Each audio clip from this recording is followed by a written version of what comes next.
The year was 2847. 600 years had passed since humans first crossed the Great Wall of Light speed. In that time, the galaxy had grown crowded. 140 species lived under the rules of a wide alliance called the Panstellar Concord.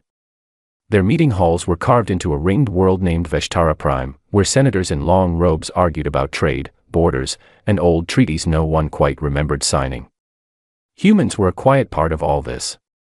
They held only 9 star systems on the outer edge of the galaxy. Their ships were polite and small. Their voices in the Great Hall were soft. Most of the older species thought of humans as late arrivals, traders and farmers, never loud and never dangerous. The Velosians, who had ruled their corner of space for thousands of years, often joked that humans were like rabbits in a forest of wolves, busy, careful, and quick to hide. But deep in the dusty halls of the Concord Archive, on a dim level few people visited, there was a piece of writing that did not match this view. It was carved in a dead language called Old Velic. Scholars had found the same line on 17 ruined walls, scattered across the whole galaxy. Some of those ruins were older than fire on Earth. The line was always the same. Do not provoke the third orbit world of the yellow star. Most species treated this as a story for children. A spooky tale from a forgotten age. Only one man took it seriously. His name was Daniel Park. He was 68 years old. He had spent his whole working life studying ruins, and he was sure, deep in his bones, that the warning was about Earth. He had said so in papers and at meetings for 30 years. He was politely ignored. He kept writing anyway.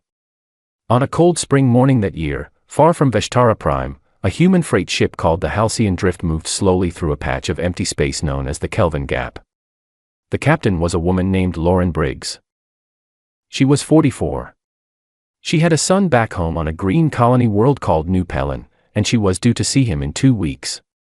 The ship carried grain, medicine, and 10,000 spare parts for a water plant. 11 people made up her crew. None of them were soldiers. The Korthani Dominion had been watching the Kelvin Gap for some time. The Korthani were a tall, scaled people with cold eyes and a long memory for old wars. Their leader, Warlord Vextor Mal, had built his power on the bones of 3 smaller species. He believed the humans were soft fruit, ready to be picked. He had read about the Old Velic warning, and he had laughed. He told his officers that fear of humans was a sickness of the weak. So when the Halcyon Drift entered the gap, 6 Korthani warships were waiting. Captain Briggs sent the normal hello. She gave her ship's name, her cargo, and her route. The Korthani replied with fire. Plasma lances tore through the freighter's hull in seconds. The Halcyon Drift broke apart in silence, and all 11 of its crew died in the cold. The Korthani recorded everything.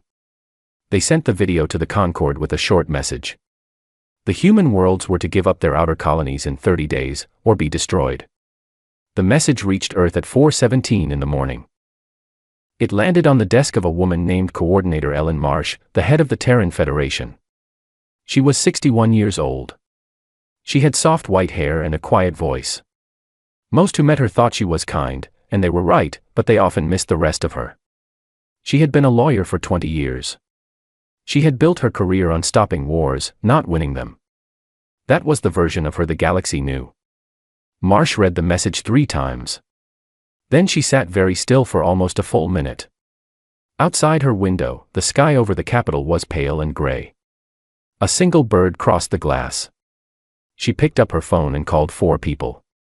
Defense Secretary Owen Carter. Foreign Liaison Henry Bishop. Admiral Greta Voss of the Sol Home Fleet. And finally, a man she rarely called, the head of the Deep Reserve Program. She told each of them only one sentence. Come now. They met in a small room with no windows. The walls were plain. There was a long wooden table and 10 chairs. Marsh did not sit. She stood at the head of the table with the message printed on a sheet of paper.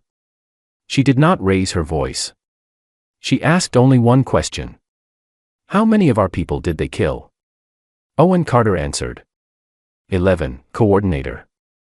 Marsh nodded once. She folded the paper in half, then in half again, and slid it into her pocket. Then she said the words that would, in time, change the shape of the galaxy. Then we begin. No one in the room asked her what she meant. They knew.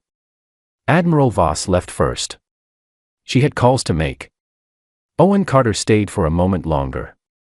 He looked at Marsh and asked, quietly, if she wanted him to draft a public statement of war. Marsh shook her head. No war yet, she said.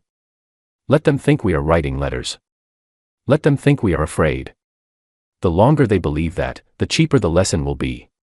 Far away, on Vestara Prime, the scholar Daniel Park was eating breakfast when the news of the Halcyon drift reached his small apartment. He set down his cup. His hand was shaking. He walked to his bookshelf and pulled down a thin gray slate. He ran his old fingers over the old Velic glyphs he had read 1,000 times. He whispered the warning aloud, in the dead tongue, then in plain speech. Do not provoke the third orbit world of the yellow star. He closed his eyes. He knew, in that moment, that the Korthani had just done the one thing the ancient writers had begged the galaxy never to do. Park spent the rest of the day writing letters. He sent them to every important delegate he knew. He begged them to step in, to stop the Korthani, to force a peace before the humans had time to answer. He told them that the warning was real. He told them what he believed it meant. Most of the letters were never opened. The few that were read were laughed at over evening drinks. That night, on 100 Concord news channels, smiling hosts joked about the human response. The Terran Federation had issued a statement. It was 3 pages long. It used careful words like deep regret and serious concern. A pundit on the Velosian network said the humans would protest the Korthani war by writing 1 letter for every dead colony. The crowd in the studio laughed. The clip played for hours. In a deep cavern on Ceres, in the asteroid belt of the human home system, a great steel door slid open for the first time in 11 years. Inside, rows and rows of warships rested in the dark. Their hulls were cold. Their reactors were quiet. They were waiting. They had been waiting a very long time. A single light came on above the door, and then another, and then 1,000 more, and the dark cavern began to glow. In the days after the Halcyon drift was destroyed, the galaxy saw exactly what it expected to see. The humans were polite. They were calm. They were, as one Velosian writer said with a smile, almost charming in their fear. Terran diplomats walked the great marble halls of Vestara Prime in small, neat groups. They asked for meetings. They filed papers. They spoke softly to anyone who would listen. They asked the Concord to step in, to mediate, to please call the Korthani back from the edge of war. The Korthani ambassadors found this funny. In the main assembly chamber, the chief Korthani envoy, a tall officer named Threshel Khan, stood up during a human speech and laughed out loud. He told the room that he could already smell the smoke from the burning human colonies. Some delegates frowned. Most simply looked away. A few even smiled. The Korthani were strong. The humans were not. That was the way of things. But under the polite surface, the human worlds were doing something the galaxy could not see. Every plan that Coordinator Ellen Marsh had set in motion on that gray morning was now moving forward, quietly, without speeches, without parades. Across all 9 human systems, sealed doors were opening. Old factories were waking up.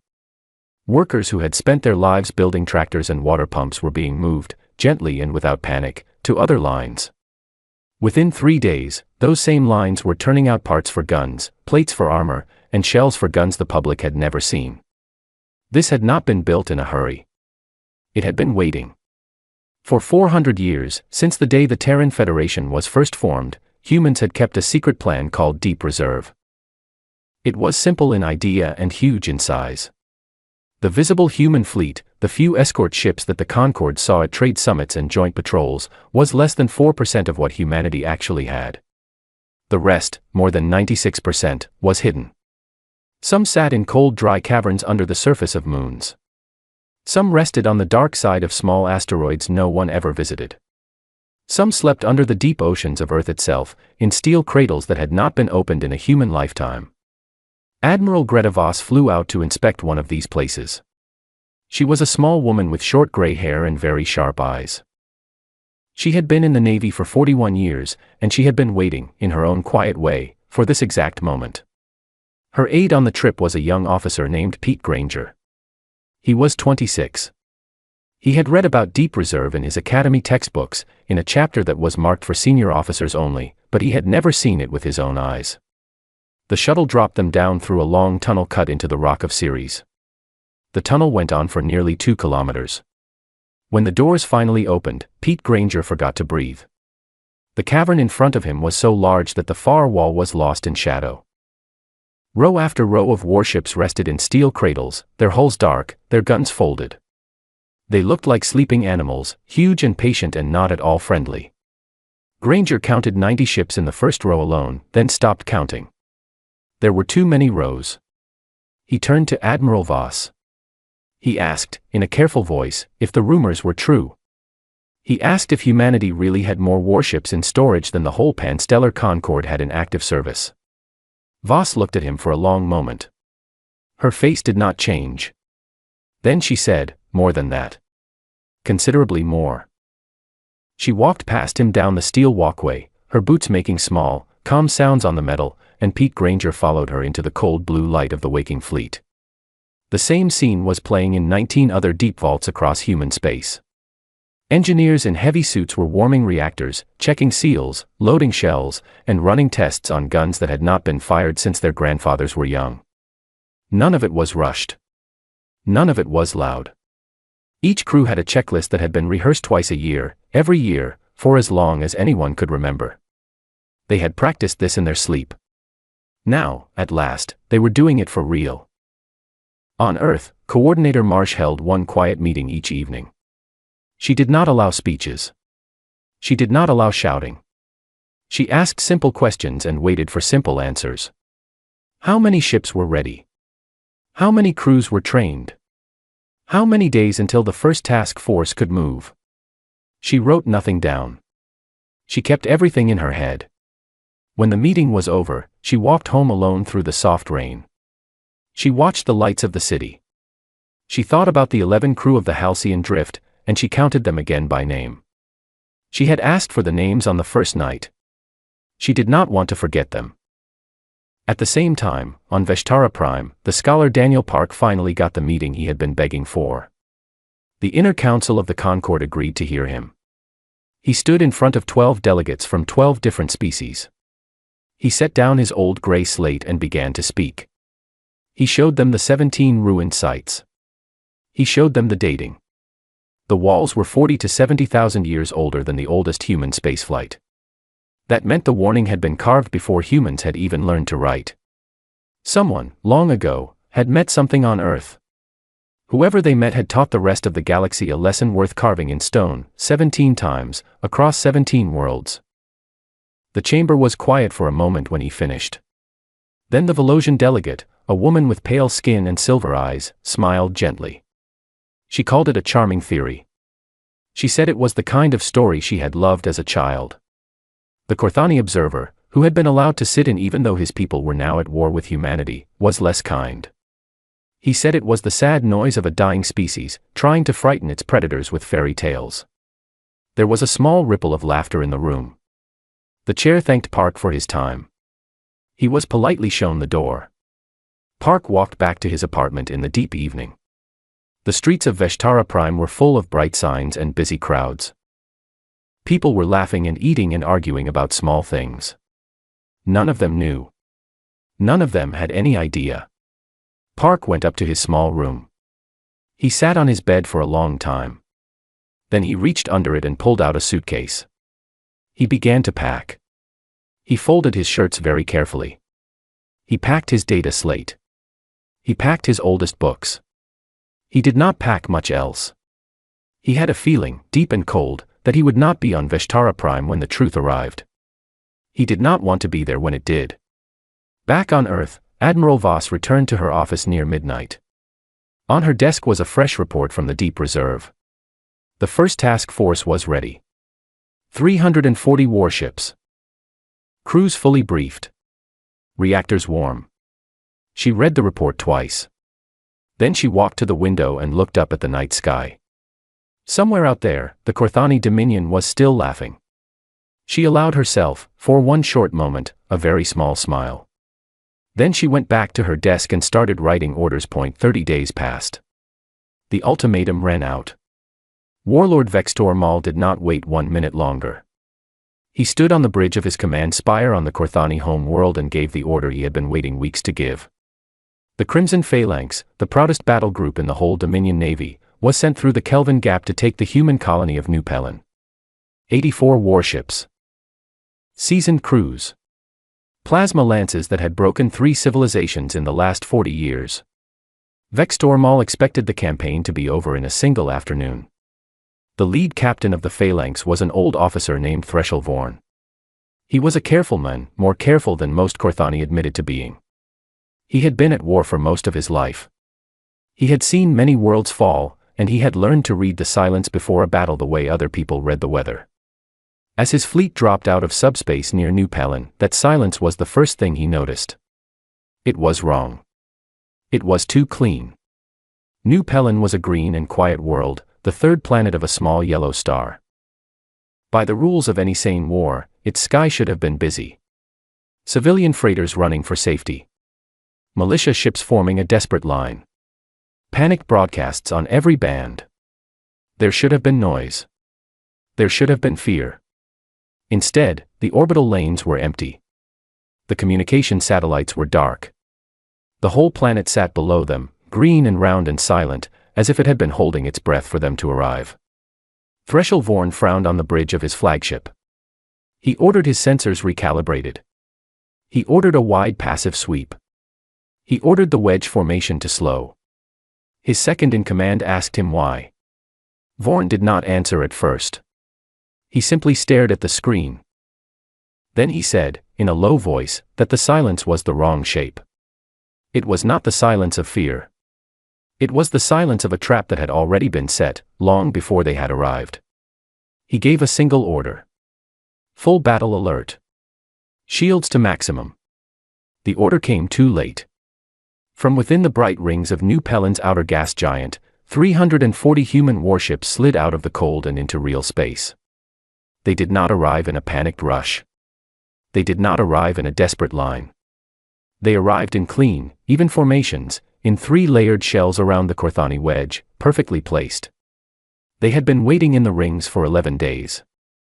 Their hulls were chilled to match the temperature of the empty rocks around them.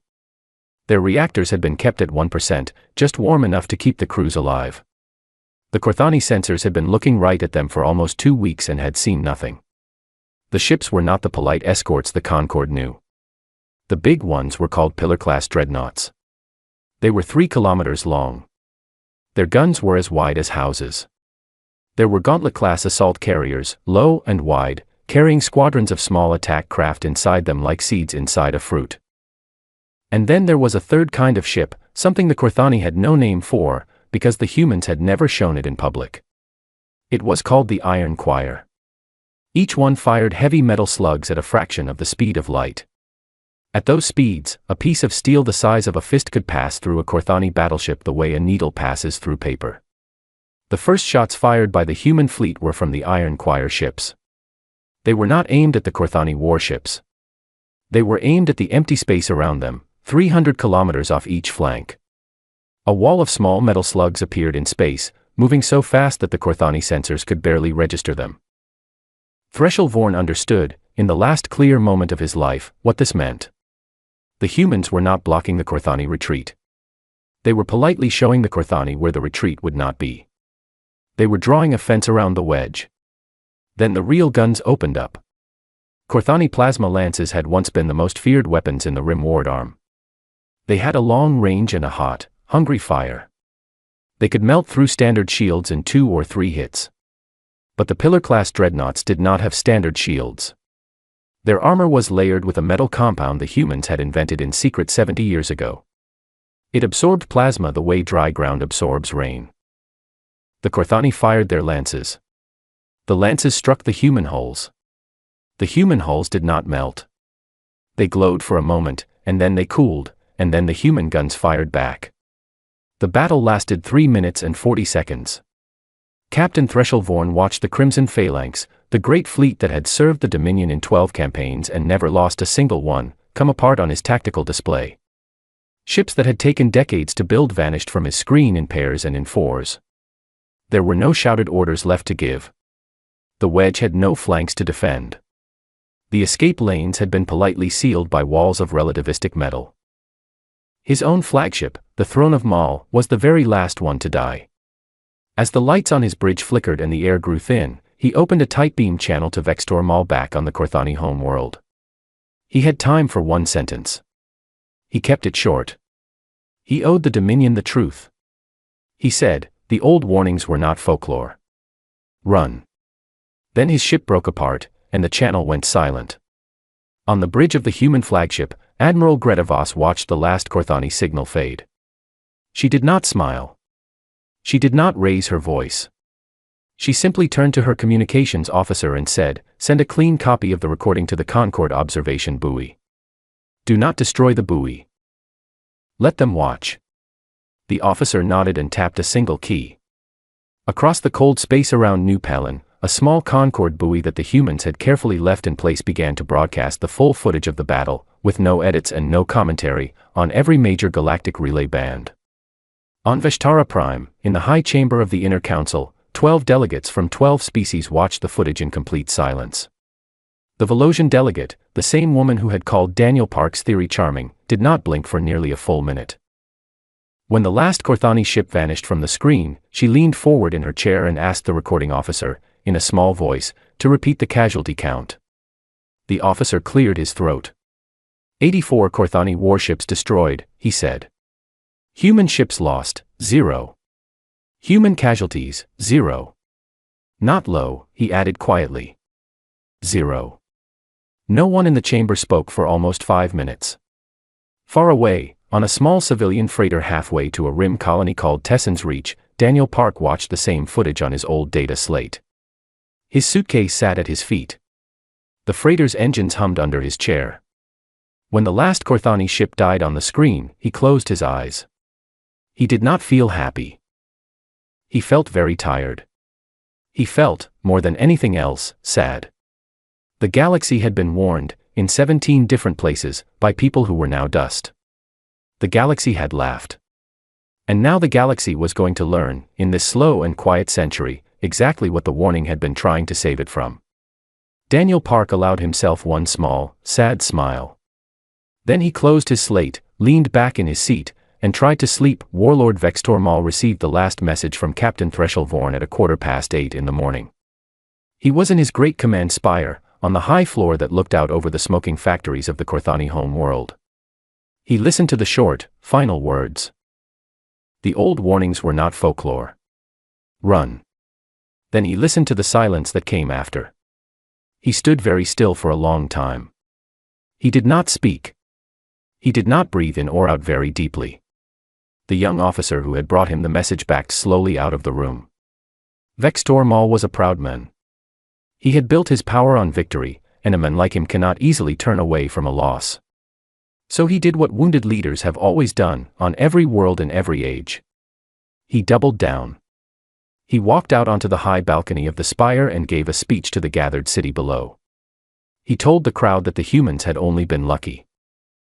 He told them that the Crimson Phalanx had been a small force, sent only as a first warning. He told them that the true strength of the Dominion had not yet been used. The crowd cheered. They believed him, because they wanted to believe him, and because the alternative was too cold to face. That night, in the dim chambers behind the balcony, Vector Maul sat alone and watched the footage of the New Palin battle 13 times in a row. He did not eat. He did not drink. He watched the Iron Choir ships fire their slugs of metal at the speed of light, and he watched the wedge formation come apart like wet bread, and he watched his proudest ships die without ever scoring a hit. By the end of the night, his hands were shaking. He gave the order anyway.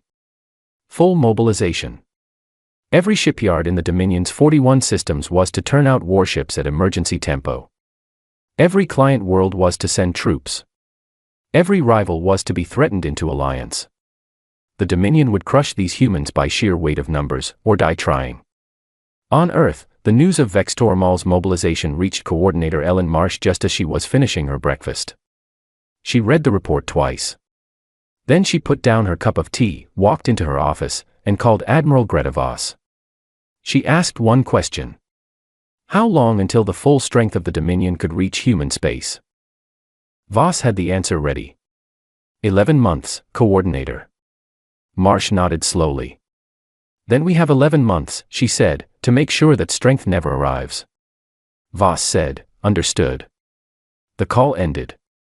The orders went out within the hour. What followed was something the galaxy had never seen before, from any species. Humanity did not go to war in a great roaring wave.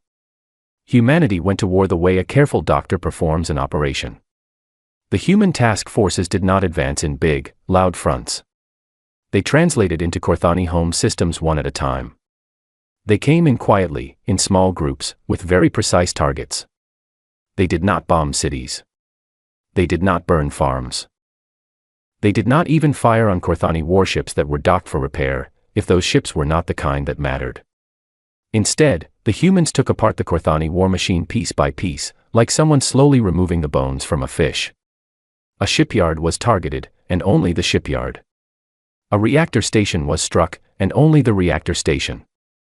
A military command node was destroyed, and the residential blocks 2 streets over were untouched. Before each strike, a clear warning was broadcast in the local Corthani tongue. Evacuation corridors were given, with exact times and exact directions. Corthani civilians who left those areas were not harmed. Those who chose to stay were, in most cases, still not harmed, because the strikes were so precise that the buildings on either side of the target often did not even crack a window. The Corthani people, watching this slow and quiet war from their windows, began to understand something their warlord had not yet been able to face. The humans were not punishing them. The humans were not raging at them. The humans were simply working the way a builder works on a roof, calm and patient and steady. And that was, in some strange way, more frightening than any rage could have been. A people that fights you in anger may, in time, grow tired. A people that fights you in calm will never grow tired at all. A small group of Concord journalists was allowed, after the 3rd month, to travel with a human task force. They were strict about what could be filmed and what could not be, but they did not hide much. One of the journalists, a Volosian woman with silver eyes, sat down with Admiral Voss for a short interview. She asked the Admiral why the human response had been so measured. She asked why there had been no great speeches, no fiery campaigns, no massacres of Corthani cities in revenge for the Halcyon Drift. Voss thought for a moment. Then she looked straight at the camera and answered. "We are not punishing them," she said. "We are correcting an error. There is a difference." The clip was short. The clip was simple. The Volosian journalist did not even think it was the most interesting moment of the interview. But that clip, 11 seconds long, was replayed across 100 Concord worlds for the next 20 years. It became, for many non-human viewers, the moment they finally understood what the old Velic warning had really meant. It was the moment they understood why the ancient writers had picked stone for their message, and not paper. On Veshtara Prime, far from the front, the scholar Daniel Park received a careful letter at his small new apartment on the rim world of Tesson's Reach. The letter was from the Inner Council of the Concord. It asked him, in language that was almost embarrassed, to please return to Veshtara Prime as soon as he was able. The council wished to hear, in detail, his views on the history of the conflict. They wished, the letter said, to understand. Park read the letter twice. He folded it carefully. He looked out the window of his small kitchen at the dusty red plains of Tesson's Reach. Then he began, slowly, to pack again. When he arrived back at Veshtara Prime, the same Volosian delegate who had once called his theory charming was waiting for him at the docking gantry. She was not smiling now. She was carrying his bag for him, as a small private apology that she did not say in words. As they walked through the long marble hall together, she leaned in and asked him, in a quiet voice, what else the old Velic text said about humanity. Park stopped walking. He looked at her for a long moment. He was an old man, and he was tired, and he was not in the mood to be kind. He said, "They say a great many things. None of them are reassuring. Would you like me to start with the worst, or the most accurate?" The Volosian delegate did not answer at first. She simply lowered her silver eyes to the marble floor and nodded once, very slightly. Then they walked on together toward the great chamber, where the rest of the Concord, at long last, was ready to listen. 11 months after the Halcyon Drift was destroyed, a small human ship landed in the central courtyard of the Corthani capital world of Draskthal. It carried no escort. It carried no large guns. It carried, in fact, only 6 people. One of them was an envoy named Arthur Quinn. He was 53 years old, with thinning brown hair and very steady hands. He had been a teacher of history once, in a small town in the human state of Ohio, before the Federation had pulled him into the diplomatic service. He still carried himself like a teacher. He spoke softly. He listened more than he talked. He did not look like a man who could shake an empire, and that, in part, was why he had been chosen. Warlord Vextor Maul received the human delegation in his great throne hall. He had prepared for this moment for many nights. By now he had lost 9/10 of his fleet. His shipyards were silent. His client states had quietly run away. His own officers were beginning to look at him in ways he did not like. He expected the humans to arrive with terms written in fire. He expected them to demand his head. He expected them to demand tribute, the dismantling of his military forever, and the long humiliation of his people. He had rehearsed, in the dark of his bedchamber, the dignified words he would say before execution. He thought he was ready. Arthur Quinn walked across the long marble floor of the throne hall with quiet, even steps. He stopped at a respectful distance. He bowed his head once, only slightly, the way one bows to a stranger at a small dinner party. Then he opened a thin leather folder and placed a single document on the small table between them. He said, in plain Korthani, "Warlord, we have come to offer you peace. Sign this, and we will leave your world tonight." Vextor Maul stared at the document. He did not believe it. He picked it up with one large clawed hand and read it slowly. The terms were not what he had feared. There was no demand for his removal. There was no occupation. There was no tribute. The Dominion would pay reparations to the families of the 11 crew of the Halcyon Drift. The Dominion would step back from its forward border by a small, agreed distance. The Dominion would accept Concord observers in its 3 largest shipyards for a period of 50 years. That was all. It was, by the standards of any old war, a soft and almost gentle peace. Vextor Maul looked up at Arthur Quinn. His voice was tight. He asked, in a low, careful tone, "Why? Why these terms and not others?" Quinn was quiet for a moment. Then he said, very simply, "Because we did not come here for revenge. We came here so that no one ever forgets again. That is all we wanted. That is all we ever wanted." He paused. Then he added, almost kindly, "Sign it, please. Then I can go home. My wife is expecting me for dinner on Sunday." Vextor Maul signed the document. His hand was steady. His mind was not. When the ink had dried, Arthur Quinn placed the folder carefully back into his coat. He bowed his head once more, by the same small angle. Then he walked back across the marble floor, climbed into his small ship, and left the Korthani home world before the sun had even set. He was back on Earth 2 days later, in time, as promised, for his wife's roast chicken. In the months that followed, the Panstellar Concord changed in ways that no one quite spoke about out loud. The old Velic warning was quietly reclassified. It was no longer a strange piece of dead poetry in the dusty back rooms of the archive. It was now an active rule of diplomacy. Every new ambassador to the human worlds was given a copy of the warning on the day they were sworn in. Trade agreements that had once been written with sharp clauses against humanity were quietly rewritten with softer ones. Border disputes near human space, which had once dragged on for years, were now settled in a matter of weeks, and almost always in humanity's favor. No one said why. No one needed to. In Concord meetings, when a human ambassador entered the room, conversations would pause for a half-second longer than was strictly polite. Seats near the human delegations were the first to be filled, by species that wished to be seen as friends. Species that had once joked about humans no longer made those jokes, not because anyone had told them to stop, but because the jokes had stopped being funny. There was a new quiet around the human worlds. It was the quiet of a forest that had remembered, after a long sleep, that wolves do live in it after all.